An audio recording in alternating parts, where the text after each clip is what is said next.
Je pensais que la liberté financière, c'était avoir beaucoup d'argent. Je croyais que la liberté financière, c'était rouler en voiture de luxe, avoir une maison énorme et voyager sans compter. Mais j'avais tort. Un jour, j'ai compris que plus d'argent ne veut pas toujours dire plus de liberté. La vraie liberté, ce n'est pas le montant sur ton compte. C'est le contrôle sur ton temps et sur ta vie. Et ce que je vais te dire aujourd'hui pourrait complètement changer ta façon de voir l'argent. Bienvenue sur Finavia, la chaîne où on parle d'argent, mais surtout de ce qu'il peut vraiment t'apporter. Pendant des années, je pensais que pour être libre, il fallait atteindre un chiffre précis sur mon compte en banque. 100 000 euros, 1 million, peu importe, je pensais que c'était la seule solution. Puis j'ai rencontré des gens plus riches que je ne pourrais jamais l'imaginer, mais aussi plus stressés et prisonniers que jamais. Et d'autres qui gagnaient moins que moi, mais vivaient une vie que j'enviais. C'est là que j'ai compris.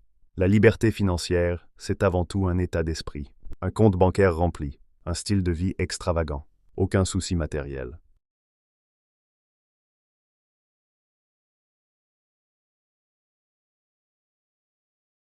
Tu es juste un esclave avec de plus belles chaînes. Relance d'attention. Plus d'argent peut résoudre des problèmes, mais il peut aussi en créer de nouveaux. 2. Ce qu'est vraiment la liberté financière.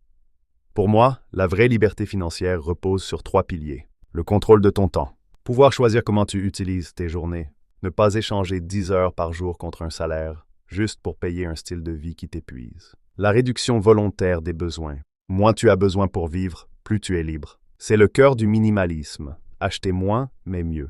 Des revenus qui ne dépendent pas de ta présence. Investissements, projets automatisés, business en ligne. Ce sont eux qui te permettent de gagner du temps, pas seulement de l'argent. Relance d'attention. Ce n'est pas ton salaire qui compte, c'est ta dépendance à ce salaire. 3. Comment j'ai changé mon approche. Avant, dès que je gagnais plus, je dépensais plus. Nouvelle montre, nouvelles vacances, nouvelles factures. Aujourd'hui, j'ai inversé la logique. Chaque augmentation de revenus, par exemple plus d'épargne, pas plus de dépenses. Je privilégie les expériences plutôt que les objets. Je m'offre du temps libre, pas des choses qui m'obligent à travailler encore plus. Résultat, je vis avec moins de pression, moins de stress et plus de choix. Relance d'attention. La liberté, ce n'est pas acheter tout ce que tu veux, c'est ne pas avoir besoin d'acheter. 4. Ce que tu peux faire dès aujourd'hui. Réduis tes dépenses fixes. Elles sont la plus grosse prison invisible. Automatise ton épargne. Commence petit, mais fais-le maintenant. Cherche un revenu détaché de ton temps, un investissement, un projet, une compétence monétisable. Et surtout, définis ta propre version de la liberté. Ce n'est pas parce que quelqu'un veut un yacht que toi aussi tu dois en rêver. La liberté financière n'est pas un chiffre magique. C'est une équation simple. Moins de besoins plus de contrôle sur ton temps, plus de liberté.